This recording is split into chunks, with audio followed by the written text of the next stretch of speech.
कि धर्मनिरपेक्ष राज्य वह राज्य जिसका अपना कोई राजकीय धर्म नहीं होता।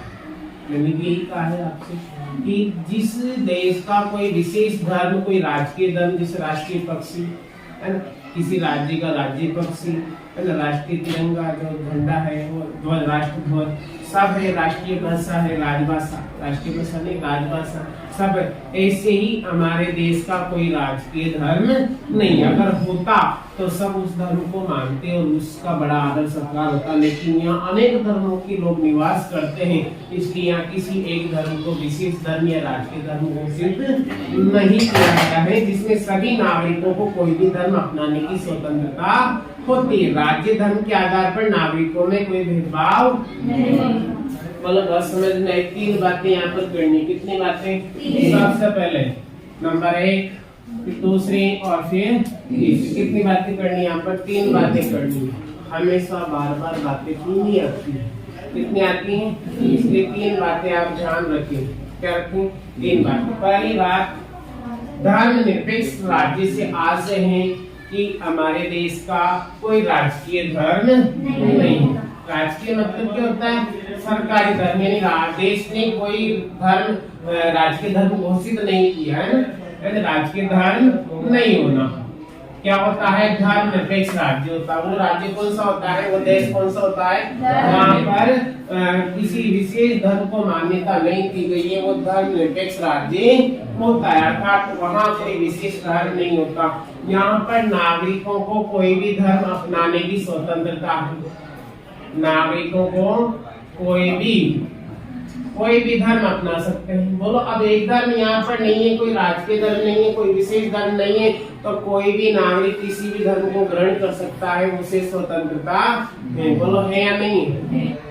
मैं हिंदू होने के साथ साथ मुस्लिम और सिख ईसाई के धर्म का भी सम्मान बिल्कुल करूँगा। क्यों करूँगा? क्योंकि किसी धर्म नहीं, मेरा धर्म हिंदू है, लेकिन मैं सभी धर्मों को समान मानता हूँ, क्योंकि हमारे देश का कोई राजकीय धर्म नहीं। आई बात समझ में? वह धर्म निरपेक्ष राज्य होता है, वहाँ के नागरिकों को कोई भी धर्म ग्रहण करने की स्वतंत्रता होती है।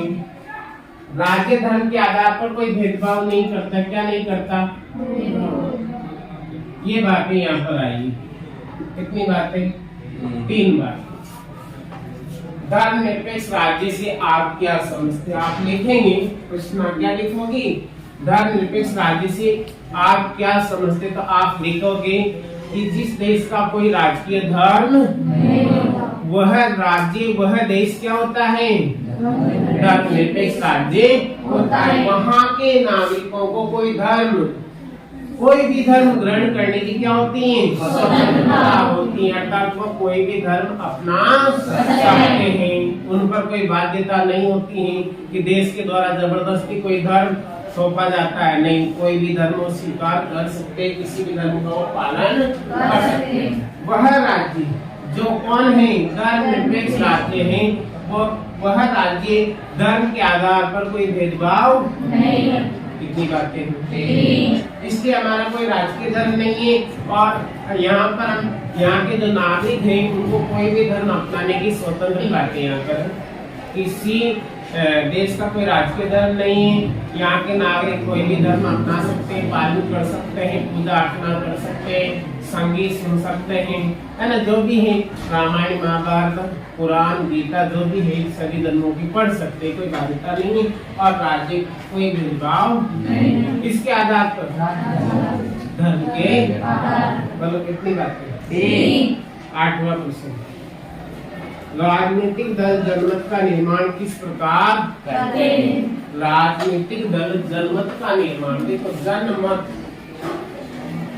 तो बातें यहाँ पर आई है। राजनीतिक दल जनमत, जनमत नहीं, जनमत, जन का मतलब लोगों का, मत का मतलब बहुत बिल्कुल सही। राजनीतिक जो दल है, राजनीतिक जो पार्टियां हैं, पढ़ी ना आपने साथ, है ना, और बहुत सारे क्षेत्रीय दल भी होते हैं। तो ये राजनीतिक दल जो है, राजनीतिक जो पार्टियां हैं, वो अपनी और जनमत कैसे करती हैं, या जनमत का निर्माण किस प्रकार?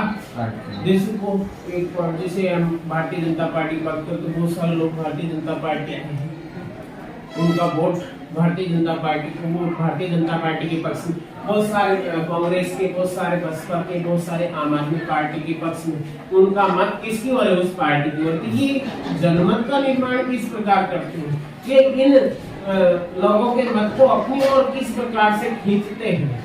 कौन? राजनीतिक दल। अब देखो, खींचने का काम में कोई न कोई कारण तो रहता, कोई न कोई प्रभाव तो है, तभी लोग उस पार्टी में या उस पक्ष में शामिल होते या उस राजनीतिक दल की ओर जाते हैं। होता कि नहीं होता? हाँ, कोई न कोई कारण तो में चीटिंग हो जाती है। राजनीतिक दल में जनमत लोग तो जाएंगे उसके पक्ष में, यानी उनकी आकांक्षाएं और उनकी जरूरतें जो पार्टी, जो दल पूरी करता है, वो उसी की ओर चली जाती है। देखते, राजनीतिक दल मुद्दों को उठाते, क्या करते हैं? मुद्दों को उठाते। क्या बोला है? मुद्दा आ जाए तो फिर भी कोई बात नहीं, मुद्दा को उठाते। मुद्दा क्या है? गद्दा। मुद्दा का मतलब मामला। किसी लोगों के जो मामले होते हैं, उन मामलों को लेकर वो क्या है? सरकार से लड़ते हैं। या तो सत्ता में उनकी सरकार होती तो, या विपक्ष में वो राजनीतिक दल होते तो क्या करते? लोगों का सहयोग करते हैं, मुद्दों को उठाते हैं और उन पर बहस करते हैं। क्या करते हैं? बहस करते हैं।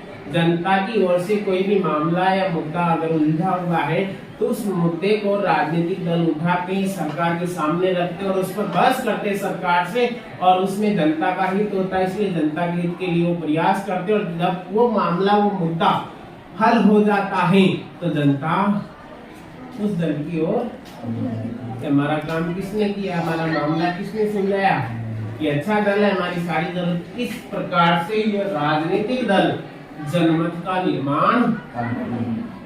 आप विभिन्न समस्याओं के बारे में जनता के समक्ष जो अलग अलग राय रखी जाती है, उन्हीं के इर्द गिर्द समाज या जनता अपना जनमत बनाती। देखो, लोगों की समस्याएं हैं और उन समस्याओं के बारे में जनता के समक्ष जो अलग अलग राय रखी जाती है, और उन्हीं के इर्द गिर्द ही समाज या जनता अपना जनमत।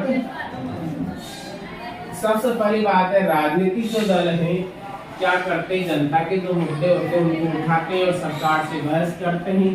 दूसरी बात है, यहाँ पर लिखा हुआ है कि विभिन्न दलों द्वारा विभिन्न समस्याओं के बारे में जनता के समक्ष अलग अलग राय रखी जाती है, और ये अलग अलग राय को एकजाई करने का इर्द गिर्द ही समाज या जनता अपना जनमत बनाती है ना। अब सब राजनीतिक दलों की अलग अलग राय होती या नहीं होती है ना। अब जनता जो समझदार होती है, जो उनको उचित लगता है, दोनों में फैसला करते हैं और उस राजनीतिक दल को सपोर्ट वो करते। इस प्रकार से राजनीतिक दल अपना जनमत तैयार करता है। कई बार में 3 बातें यहाँ पर होगी। पहली, उठाना और बहस करना। दूसरी, विभिन्न समस्याओं को जनता के समक्ष रखा जाता है और इसमें अलग अलग राय होती है। और तीसरी बात, उन्हीं के इर्द गिर्द जनता, उन्हीं के इर्द गिर्द समाज या जनता अपना जनमत। 3 बातें होगी। मैं नहीं कह रहा, उसमें 3 बातें आती। कितनी बातें? पारदर्शिता से क्या अभिप्राय? शासन की उस व्यवस्था को पारदर्शिता कहते हैं जिसके अंतर्गत नागरिक ये पता लगा सके कि पैसे लेने में नियमों का पालन हुआ या नहीं हुआ। ये जानने के लिए उसके पास साधन भी उपलब्ध होती। यही कारण आर पार में इसमें हम जनता या सरकार के द्वारा लिए गए फैसलों को जानने का अधिकार रखते हैं, और ऐसे हमारे साधन भी है, हमारे पास उपलब्ध है। सरकार ने करवाए कि सरकार क्या कर रही है, कौन से निर्णय लिए हैं। अगर कोई व्यक्ति जानना चाहता है तो उससे सूचना मांगने का अधिकार है। क्या मांगने का? सूचना प्राप्त करने का अधिकार है। उस दिन मैंने आपको पढ़ाया। तो यहाँ पर ये साधन है हमारे पास कि सरकार के द्वारा लिए गए निर्णयों को हम जान सकते हैं, और ये जानने का हमारा अधिकार है। और अधिकार होने के साथ साथ हमारे पास साधन भी उपलब्ध है। उसे ही क्या कहा जाता है? जिसमें आर पार दिखता है। आर पार का मतलब जान सकते, आर पार दिखते। सरकार की नीतियाँ क्या है? सरकार क्या करने जा रही है, सरकार ने क्या किया, हमारे हित में या अहित में, सही निर्णय लिए या गलत लिए, ये जानने का हमारा अधिकार है और हम जानते हैं। तो इसे कहते हैं पारदर्शिता। अगर क्या है, जैसे आपने पेपर दिया, क्या दिया, पेपर दिया, 10वीं बोर्ड का पेपर देंगे, अभी तो हमारे आपकी कॉपी हमारे पास है, आपको सर मेरे नंबर कम आए, मुझे कॉपी बताओ, तो हम तुरंत ले बता दें। ये क्या है, पारदर्शिता। आपको जानने का अधिकार है नहीं? बोर्ड में भी ऐसा कर दिया है। अगर आपको पता आपको कि हमारे नंबर कम आए, हमारे कितने आने चाहिए, तो आप क्या लगाओगे, रीचेकिंग का फॉर्म लगाते हो, 300 रुपये लगते, रीचेकिंग करवाते, तो उससे क्या है, हमारी कॉपी हमें ऑनलाइन दिखाई दे जाती है, बता देते हैं, बोर्ड को ऑनलाइन कर देता है, उसको साइड पे डाल देता है, वो हम देख लेते कौन से प्रश्न में कितने नंबर है, प्रिंट निकाल लेते, चेक कर लेते, हमने लिखा था इतना और ये सही है और कितने नंबर हमें मिले। ये पारदर्शिता है, हमें जानने का अधिकार, साधन भी उपलब्ध है या नहीं, है ना? यही पारदर्शिता है। बोर्ड में प्रश्न आ जाए तो बोर्ड की कॉपी का लिख देंगे, ये सरकार ने उपलब्ध करवाया हमें कि उस व्यवस्था को पारदर्शिता कहते हैं जिसके अंतर्गत नागरिक ये पता लगा सकें, पता यानी जानकारी हासिल कर सकें कि है ना, ये एक बात होगी कि फैसले लेने में नियमों का पालन हुआ या नहीं, ये दूसरी बात होगी, और ये जानने के लिए उसके पास साधन भी उपलब्ध है। कितनी बातें होगी, मैं नहीं कह रहा, इसमें है 3 बातें। कितनी बातें?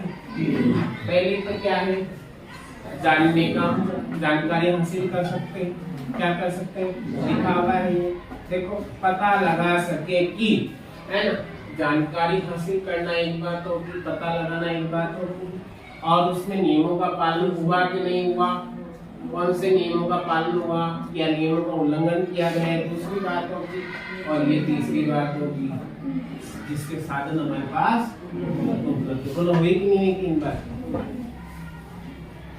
देखो 3 करते करते आप कहाँ जा सकते हो। प्रश्न नंबर 10, मानव विकास सूचकांक, ये बहुत इंपोर्टेंट है, जो अभी तक आपने नहीं समझा और मैंने भी नहीं समझा, आपको भी समझना और मुझे भी समझना है। मानव विकास सूचकांक का महत्व बताइए, क्या है मानव विकास सूचकांक? मानव विकास सूचकांक बहुत महत्वपूर्ण कि अब तक इसकी जानकारी आपको नहीं है। बोलो है, आपको क्या है, ये देश के विकास का जो स्तर है उसकी सूचना देने का काम करता है। ये देश के विकास के स्तर का संकेत देता है, देश के विकास, इसी में है मानव विकास सूचकांक। ये विकास का संकेत करता है कि किस स्तर पर है देश। आगे बात समझिए, इसके माध्यम से जीवन प्रत्याशा, साक्षरता एवं वास्तविक प्रति व्यक्ति आय की जानकारी देखो, इसके माध्यम से दूसरी बात जीवन प्रत्याशा, दूसरी बात इसमें क्या है, साक्षरता और वास्तविक प्रति व्यक्ति आय और प्रति व्यक्ति आय। हाँ, कौन देता है, ये देता है जी। मानव विकास सूचकांक 2 बातें हमारे पास आती। सबसे पहले तो देश के विकास के स्तर का संकेत देता है, देश का विकास किस स्तर पर है। दुनिया के 193 देशों में भारत का विकास कौन से नंबर पे, 10 पे फाइनल पे है, 11वें पे है या 192 में, कितने नंबर पर है।